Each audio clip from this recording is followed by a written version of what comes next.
Hello again, and welcome to day 14 of the Greatness Within journey. It's 31 days to reconnect with yourself and start confidently creating a life worthy of you.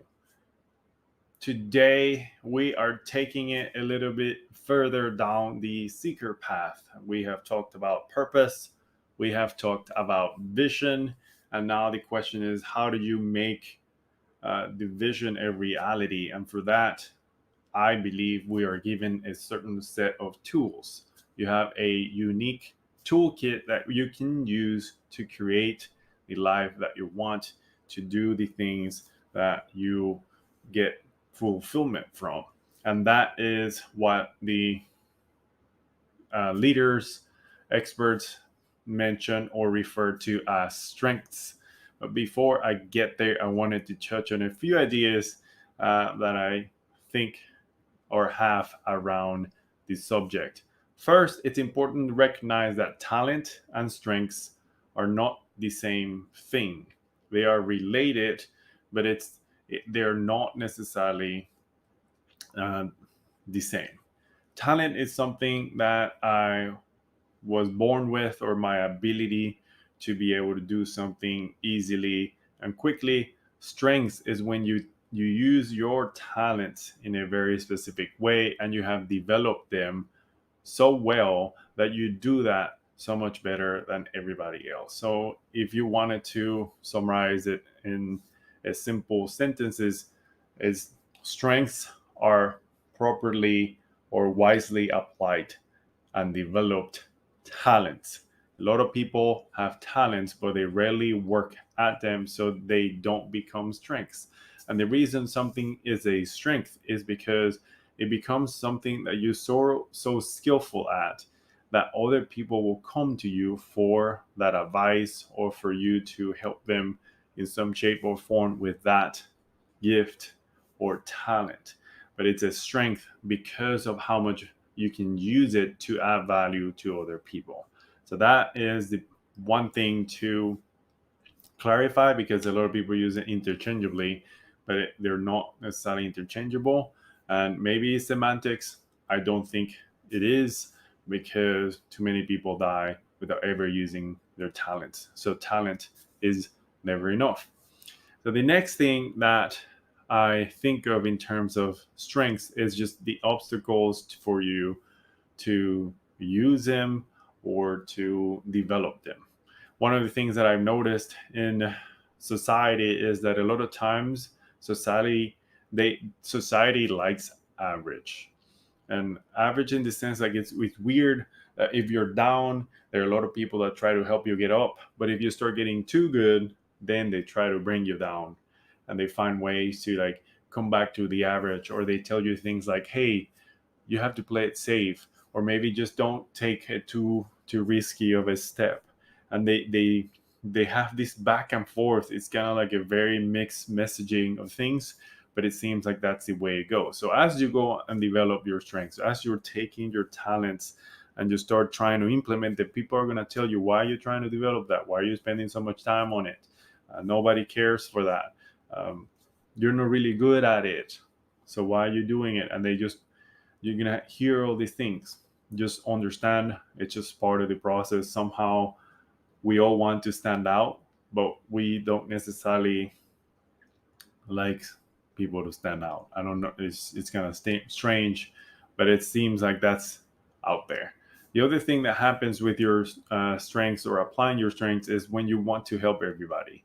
And the reality is that we're not meant to help everybody.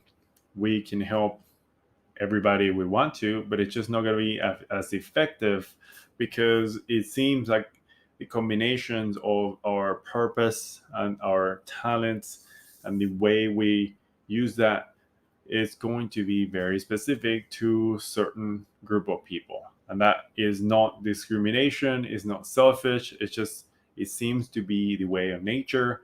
It seems to be that each of us was built for a specific area, and that's what is going to happen. So if you find yourself trying to help somebody and it doesn't work, it may not be your problem. It may simply be it's just not in alignment. and that is totally fine. Another idea there, and last one, is thinking that your strengths are just going to happen. And if you really think about it and you pay attention to the people that are experts in their field, the easiest one is professional athletes. Just think about how much time, energy, effort they have put in into develop that specific skill. So if you have a sprinter, for example, somebody that runs the 100 meters, they're just putting almost their entire time on developing those specific set of skills, and that takes a long time. Now that you will learn your strengths relatively quickly, because it's your gift, it's just part of who you are. You're gonna learn the foundations quickly, but like honing it and refining it and know who to use it with and when to use it and how to use it, like all those things are just gonna come with time. So you're gonna have to commit yourself to it and just understand it's a journey. It's not a thing that you just pop in the microwave and press the button and it just comes out like perfectly fine and refined, and it's just going to be amazing right away. It doesn't work that way. I haven't seen it. It's going to take a little bit of time, but it's definitely going to be easier than other things you're not talented for.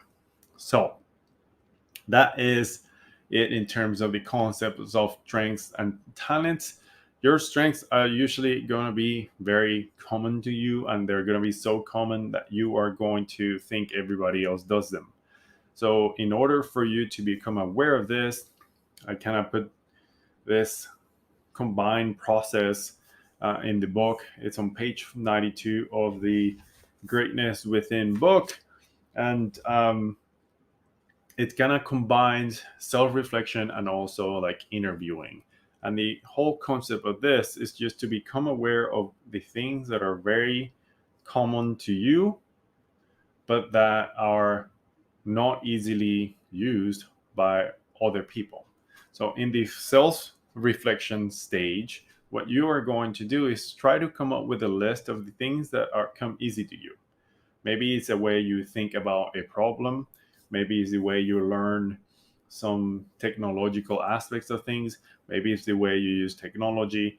Maybe it is running or sports, or just learning in general. Just think about the things that are very easy for you to learn, and that sometimes or many times people will come to you for help in those areas. They come to you for advice, even though you may not have like extreme successes and awards with them. People still come to you. You have a certain sense of influence with specific tasks and ways of reading people or communicating. I don't know. It could be so many different things.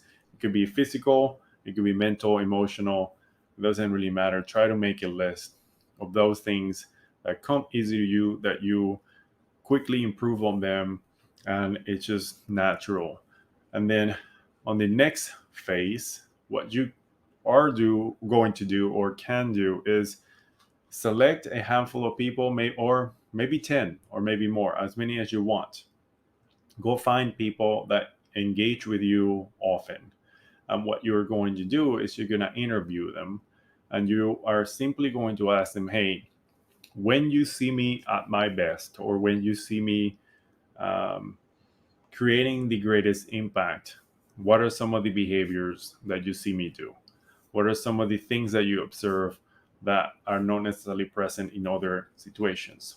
So what you're trying to do with this interview is you're trying to gather a third person perspective on what is it that they see. What is the behavior they're seeing? What is the way you're talking about them?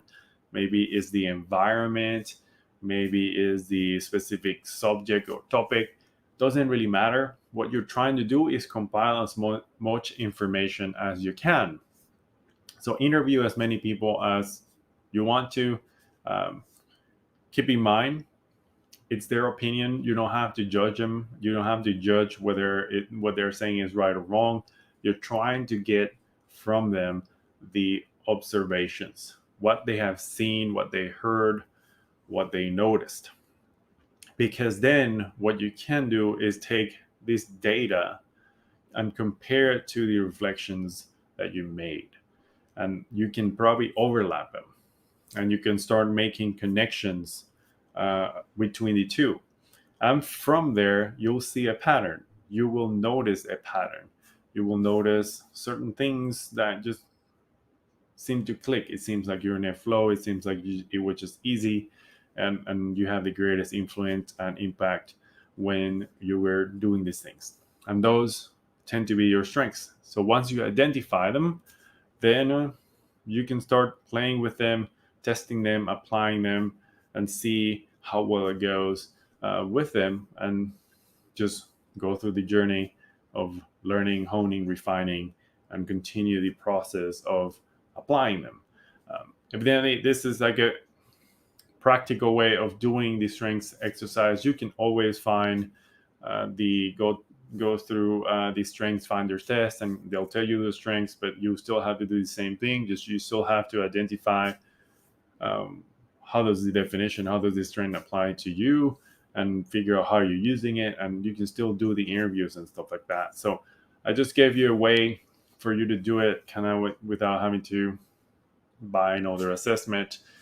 Just empirical data you can use right now and get started identifying some of these strengths, so you can then figure out how it comes all together with your vision and your purpose. So go ahead, do the research, do the exercise, and we'll see you on the next day. Bye bye. Thank you for watching.